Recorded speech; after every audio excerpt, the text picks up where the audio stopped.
ಮಧುಮೇಹ ಅಥವಾ ಸಕ್ಕರೆ ಕಾಯಿಲೆ ಎನ್ನುವುದು ಜೀವನ ಶೈಲಿಗೆ ಸಂಬಂಧಿಸಿದ ಕಾಯಿಲೆ.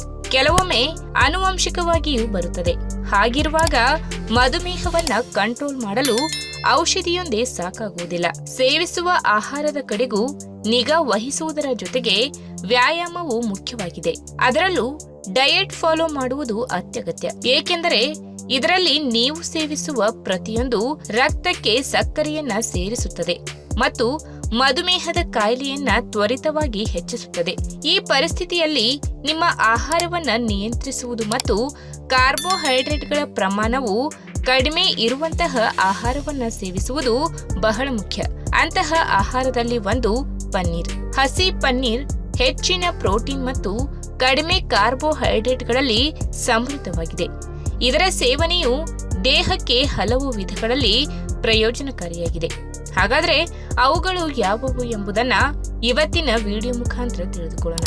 ಅದಕ್ಕಿಂತ ಮುಂಚೆ ನೀವಿನ್ನೂ ನನ್ನ ಚಾನಲ್ಗೆ ಸಬ್ಸ್ಕ್ರೈಬ್ ಆಗಿಲ್ಲ ಅಂದ್ರೆ ಪ್ಲೀಸ್ ಸಬ್ಸ್ಕ್ರೈಬ್ ಮಾಡ್ಕೊಳ್ಳಿ. ಹಾಗೆ ಪಕ್ಕದಲ್ಲೇ ಇರುವಂತಹ ಬೆಲ್ ಐಕಾನ್ ಕ್ಲಿಕ್ ಮಾಡಿ.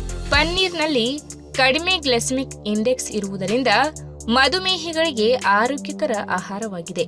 ಪನ್ನೀರ್ನಲ್ಲಿ ಕಾರ್ಬೋಹೈಡ್ರೇಟ್ಗಳು ಕೂಡ ಕಡಿಮೆಯಾಗಿರುವುದರಿಂದ ರಕ್ತದಲ್ಲಿನ ಸಕ್ಕರೆ ಮಟ್ಟವನ್ನು ಒಮ್ಮೆಲೆ ಹೆಚ್ಚಿಸುವುದಿಲ್ಲ.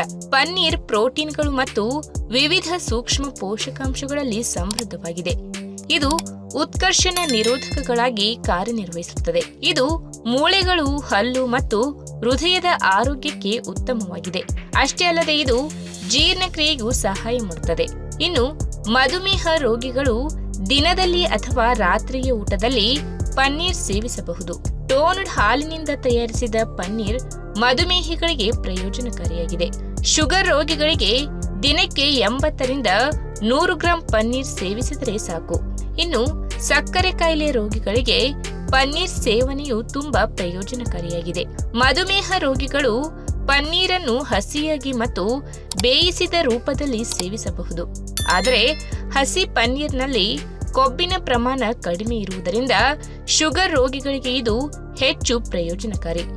ಇದಲ್ಲದೆ ಪನ್ನೀರನ್ನು ಪ್ರತ್ಯೇಕ ಭಕ್ಷ್ಯವಾಗಿಯೂ ತಿನ್ನಬಹುದು. ಪನ್ನೀರನ್ನು ತಯಾರಿಕೆಗಳು ಮತ್ತು ತಿಂಡಿಗಳ ರೂಪದಲ್ಲಿಯೂ ಸೇವನೆ ಮಾಡಬಹುದಾಗಿದೆ. ಹೀಗಾಗಿ ಪನ್ನೀರ್ ಸೇವನೆಯು ಮಧುಮೇಹಿಗಳಿಗೆ ತುಂಬಾ ಲಾಭದಾಯಕವಾಗಿದೆ.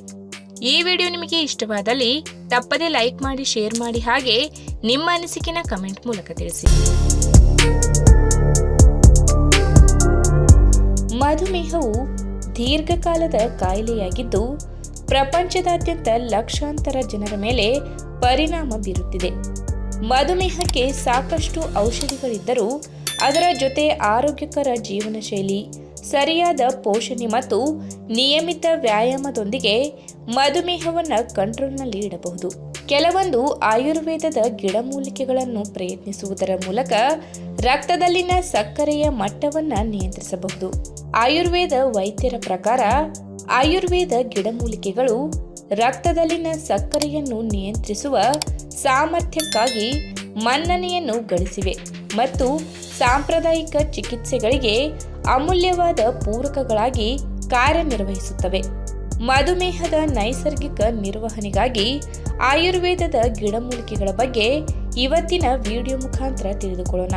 ಅದಕ್ಕಿಂತ ಮುಂಚೆ ನೀವಿನ್ನೂ ನನ್ನ ಚಾನಲ್ಗೆ ಸಬ್ಸ್ಕ್ರೈಬ್ ಆಗಿಲ್ಲ ಅಂದ್ರೆ ಪ್ಲೀಸ್ ಸಬ್ಸ್ಕ್ರೈಬ್ ಮಾಡ್ಕೊಳ್ಳಿ. ಹಾಗೆ ಪಕ್ಕದಲ್ಲೇ ಇರುವಂತಹ ಬೆಲ್ ಐಕಾನ್ ಕ್ಲಿಕ್ ಮಾಡಿ. ನೇರಳೆ ಹಣ್ಣು ಹೈಪೋಗ್ಲೈಸೆಮಿಕ್ ಪರಿಣಾಮಗಳನ್ನು ಹೊಂದಿದೆ.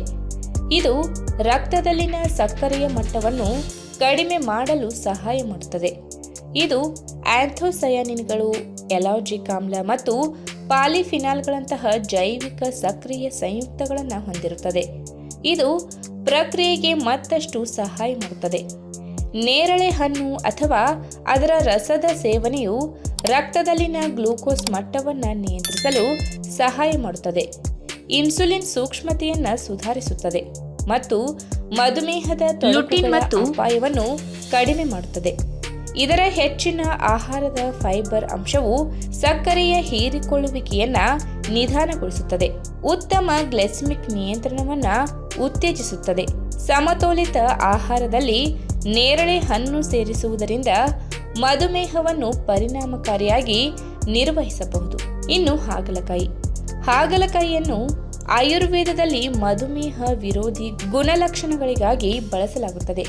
ನಿಮಗೆ ಗೊತ್ತಿರಬಹುದು, ಮಧುಮೇಹಿಗಳಿಗೆ ಹಾಗಲಕಾಯಿ ಜ್ಯೂಸ್ ಸೇವನೆ ಒಳ್ಳೆಯದು ಎನ್ನಲಾಗುತ್ತದೆ. ಇದು ಪಾಲಿಪೆಪ್ಟೈಡ್ ಪಿ ಎಂಬ ಇನ್ಸುಲಿನ್ ತರಹದ ಸಂಯುಕ್ತವನ್ನು ಹೊಂದಿರುತ್ತದೆ. ಇದು ರಕ್ತದಲ್ಲಿನ ಸಕ್ಕರೆಯ ಮಟ್ಟವನ್ನು ಕಡಿಮೆ ಮಾಡಲು ಸಹಾಯ ಮಾಡುತ್ತದೆ. ಹಾಗಲಕಾಯಿಯು ಗ್ಲೂಕೋಸ್ ಬಳಕೆಯನ್ನು ಸುಧಾರಿಸಲು ಮತ್ತು ಇನ್ಸುಲಿನ್ ಸ್ರವಿಸುವಿಕೆಯನ್ನು ಉತ್ತೇಜಿಸಲು ಸಹಾಯ ಮಾಡುತ್ತದೆ. ಇದು ಮಧುಮೇಹ ನಿರ್ವಹಣೆಗೆ ಅತ್ಯುತ್ತಮವಾದ ಆಯ್ಕೆಯಾಗಿದೆ. ಇನ್ನು ನೆಲ್ಲಿಕಾಯಿಯು ರಕ್ತದಲ್ಲಿನ ಸಕ್ಕರೆಯ ನಿಯಂತ್ರಣ ಸೇರಿದಂತೆ ಹಲವಾರು ಆರೋಗ್ಯ ಪ್ರಯೋಜನಗಳನ್ನು ನೀಡುವ ಪ್ರಬಲವಾದ ಆಯುರ್ವೇದದ ಮೂಲಿಕೆಯಾಗಿದೆ. ಇದು ವಿಟಮಿನ್ ಸಿ ಮತ್ತು ಉತ್ಕರ್ಷಣ ನಿರೋಧಕಗಳಲ್ಲಿ ಸಮೃದ್ಧವಾಗಿದೆ. ಅಷ್ಟೇ ಅಲ್ಲದೆ ಮೇದೋಜೀರಕ ಗ್ರಂಥಿಯ ಕಾರ್ಯವನ್ನು ಸುಧಾರಿಸಲು ಮತ್ತು ಇನ್ಸುಲಿನ್ ಸ್ರವಿಸುವಿಕೆಯನ್ನು ಹೆಚ್ಚಿಸಲು ಸಹಾಯ ಮಾಡುತ್ತದೆ. ನೆಲ್ಲಿಕಾಯಿ ಆಕ್ಸಿಡೇಟಿವ್ ಒತ್ತಡ ಮತ್ತು ಉರಿಯೂತವನ್ನು ಕಡಿಮೆ ಮಾಡಲು ಸಹಾಯ ಮಾಡುತ್ತದೆ. ಇನ್ನು ಅಮೃತಬಳ್ಳಿ ಇನ್ಸುಲಿನ್ ಸ್ರವಿಸುವಿಕೆಯನ್ನು ಉತ್ತೇಜಿಸುವ ಮೂಲಕ ಮತ್ತು ಇನ್ಸುಲಿನ್ ಸೂಕ್ಷ್ಮತೆಯನ್ನು ಸುಧಾರಿಸುವ ಮೂಲಕ ಹೈಪೋಗ್ಲೈಸೆಮಿಕ್ ಪರಿಣಾಮಗಳನ್ನು ಪ್ರದರ್ಶಿಸುತ್ತದೆ. ರಕ್ತದಲ್ಲಿನ ಸಕ್ಕರೆಯ ಮಟ್ಟವನ್ನು ನಿಯಂತ್ರಿಸಲು ಕೂಡ ಸಹಕಾರಿಯಾಗಿದೆ. ಅದರ ಉರಿಯೂತದ ಗುಣಲಕ್ಷಣಗಳು ಉರಿಯೂತವನ್ನು ಕಡಿಮೆ ಮಾಡುತ್ತದೆ ಮತ್ತು ಇನ್ಸುಲಿನ್ ಸೂಕ್ಷ್ಮತೆಯನ್ನು ಹೆಚ್ಚಿಸುತ್ತದೆ. ಅಮೃತ ಬಳ್ಳಿಯ ಉತ್ಕರ್ಷಣ ನಿರೋಧಕ ಗುಣವು ಮೇದೋಜೀರಕ ಗ್ರಂಥಿಯ ಬೀಟಾ ಕೋಶಗಳನ್ನು ರಕ್ಷಿಸಲು ಸಹಾಯ ಮಾಡುತ್ತದೆ ಮತ್ತು ಮಧುಮೇಹಕ್ಕೆ ಸಂಬಂಧಿಸಿದ ಆಕ್ಸಿಡೇಟಿವ್ ಒತ್ತಡವನ್ನು ಪ್ರತಿರೋಧಿಸುತ್ತದೆ.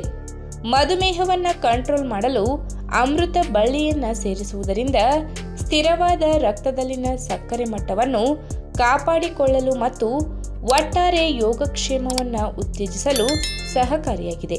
ಇನ್ನು ಆಯುರ್ವೇದ ಗಿಡಮೂಲಿಕೆಗಳು ಮಧುಮೇಹಕ್ಕೆ ಸಾಂಪ್ರದಾಯಿಕ ವೈದ್ಯಕೀಯ ಚಿಕಿತ್ಸೆಯನ್ನು ಬದಲಿಸಲು ಸಾಧ್ಯವಿಲ್ಲವಾದರೂ ರಕ್ತದಲ್ಲಿನ ಸಕ್ಕರೆಯ ನಿಯಂತ್ರಣ ಮತ್ತು ಒಟ್ಟಾರೆ ಮಧುಮೇಹವನ್ನು ನೈಸರ್ಗಿಕವಾಗಿ ನಿರ್ವಹಿಸುವಲ್ಲಿ ಅವು ಮಹತ್ವದ ಪಾತ್ರವನ್ನು ವಹಿಸುತ್ತವೆ.